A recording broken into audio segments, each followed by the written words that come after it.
Here's Brody Brazil. I think it's becoming pretty clear that sports betting is about to become legal in the state of California in early 2023. And that'll all be predicated on the election results of November 2022. There's two different propositions out there involving the legalization of sports betting. I'll dive into those, I'll detail them in just a second, but that's not the point of this video. What I really want to express is that hockey and the NHL, not just in California, but also across our country and across the continent, this sport may not ever benefit from legalized sports betting until they change their information ways. Until they do it like the NBA, NFL, and Major League Baseball do, hockey may never benefit from all that goes with legalized sports betting. So let's come back here to California and talk about Prop 26 and 27. They're both similar in the sense that they would legalize sports wagering. That's about it. That's what they have in common. But here's where they're different. The location, the how, the where of this betting. 26 says it can only be done in person at tribal casinos and 4 different racetracks around California. By the way, which are those 4 tracks? I'm not even familiar. 27 is entirely different, opening up the door to online sports betting. And you can clearly see how it's a totally different set of rules and design here. But what's crazy is that one of these could pass, right? I think one will. That's my prediction. I think it's also possible that both of these could pass, right? If you're voting for one necessarily, would you vote no on the other? Would you just vote yes for both? I really have no clue other than I think one will pass. And again, I think it's possible that 2 could pass. If 2 pass, what do we do? I don't know the answer to that either. I think a huge, lengthy legal battle would ensue. I think we kind of start from scratch, basically. I don't think it's likely that neither of them pass. Technically, yes. Logistically, it's possible.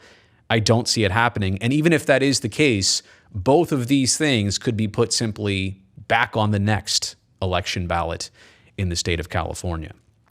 So these are the 2 options at play, 26 and 27. You've probably seen the ads about all of these already. But going back to the bigger picture here of hockey and sports betting and the NHL, they'll never really hit it big. They'll never really benefit from all that comes with sports betting and partnerships and branding and sponsorship opportunities. The NHL will never really benefit as a league from this until they disperse more information about their players. What am I talking about here?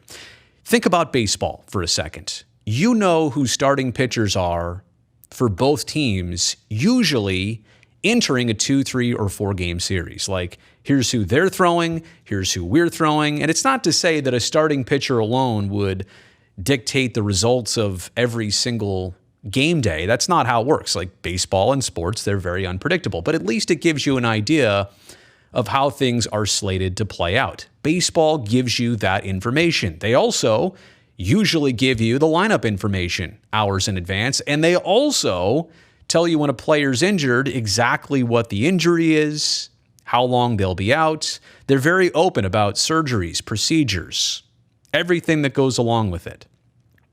Football's another sport where information has turned into being very public. There are updates throughout the week. Now, you only play 1 game per week, usually on a Sunday, but that means by Wednesday and Thursday and Friday, there are status reports on the players. How much did they participate in practice? What is their status? What is their expected availability come Sunday? The NFL teams are obligated to give out that information.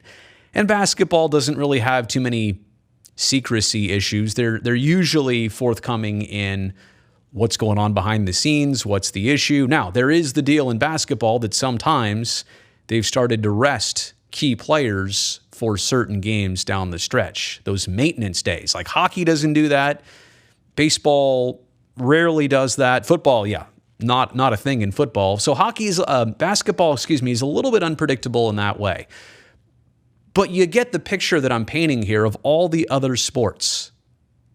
They tell you what's really going on. And if you're betting on a game, don't you feel like that's a requirement to at least have a clue. Here in the NHL, it has become commonplace that head coaches will name their starting goalie, but a lot of times it's not even until the morning of the game night.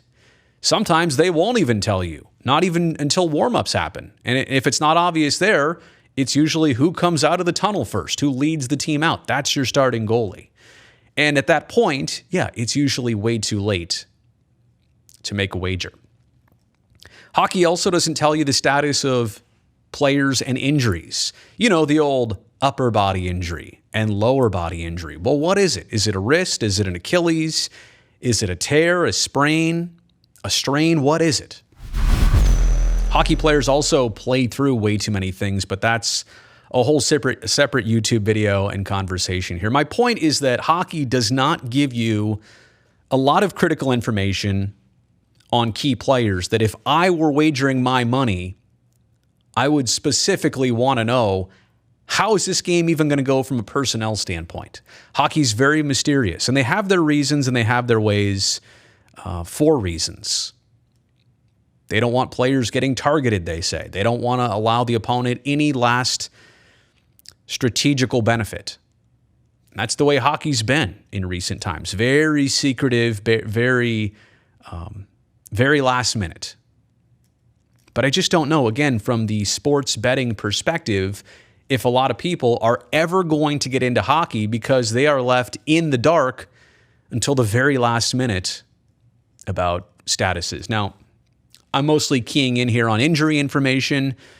I guess that's the main part of it, right? That's why hockey may never benefit from the legalization of sports betting.